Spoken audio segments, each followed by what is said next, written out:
Okay, SYBA क्या? Open elective. Open elective हम लोग क्या कर रहे हैं? जीएसटी में हम लोग क्या कर रहे हैं? Composition scheme, right? So see the syllabus is normal, इतना कुछ नहीं, वी हैव ऑलरेडी स्टार्टेड। हम लोग सीख रहे हैं अच्छा खासा और सीखेंगे। GST you are already aware, correct? So it will be a 2 credit subject for you for this particular year 25-26. Vertical 3, that is your open elective, OE बोले तो open elective, correct? This course, उसका importance क्या है? Vertical theory 2 credits है, that is 15 hours of theory in a semester. तो 15 hours बोले तो 15 lectures basically, okay? 1 hour का एक लेक्चर है, hours allotted 30, marks allotted 50, okay? Course outcomes आपको क्या पता चलेगा इससे? जीएसटी क्या है, कैसा है, वो सब चीजें, करेक्ट? मॉड्यूल्स कितने यहाँ पे? 2। Composition scheme, meaning and objectives, yes.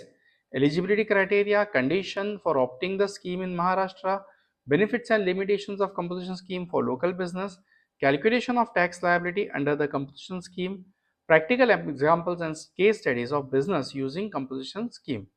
Okay, now this will be the part at yourself. आप लोग खुद अगर कोशिश करोगे जानने की कि कौन सी कंपनी, अपने लोकल एरिया में जाके थोड़ा बहुत देख लेना कि कंपोजिशन स्कीम में कौन कौन है, दुकान पे नजर मारोगे तो भी मिल जाएगा।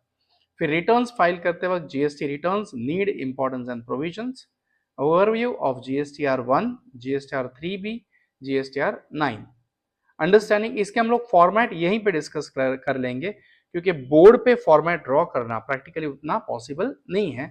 सो we will use some technology over here और उसको में हम लोग एक्सप्लेन कर लेंगे इन classes. Understanding the format and applicability of each return and practical guidance on preparing and filing these returns. E-way bill, invoice, debit note, credit note, characteristics and conditions, offline utility of GST returns and case studies. As I said, case studies can be studied on their own. If you want, आप लोग library में जाके ये books refer कर सकते हो क्योंकि यहीं से थोड़ी बहुत हेल्प ली गई है और थोड़ा बहुत online media, right? So GST laws practice and by Ravikant Chopra, guide to GST by CA Arpit Haldia, goods and service tax in India, law and practice by Dr. Sanjeev Kumar, GST made easy by Taxman। तो Taxman की अपने पास सारी books है, अपने college के जितने भी CA बच्चे हैं वो सब लोग जाके ये देखते हैं, ओके? रेफरेंस बुक्स भी और टेक्स्ट बुक्स भी। Practical guidance to CAs by BS Rawat, about GST by VS Date, Vir Gupta and all those things. Internal continuous assessment 40 marks, okay, 40% sorry, and 60%। तो you all are aware कि आपको 20% internal test होने वाली है और 30 marks की external test. तो class test ऐसे होने वाली है और participation in workshop, conference, seminar, case study, certificate, course वगैरह वगैरह वगैरह, करेक्ट? तो हम लोग कैसे करने वाले हैं मैंने आपको ऑलरेडी बोल दिया है, राइट? अपने अपने कॉलेज के हिसाब से वो लोग सेट कर देंगे 20 मार्क्स कैसे होने वाले हैं इंटरनल्स के। वो 30 मार्क्स कंपल्सरी रिटर्न आपको पेपर ही लिखना है, 15 marks 15 marks 15 marks, okay? Yes,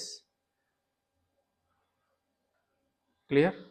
बस तो रुकते हैं मेन सिलेबस के लिए।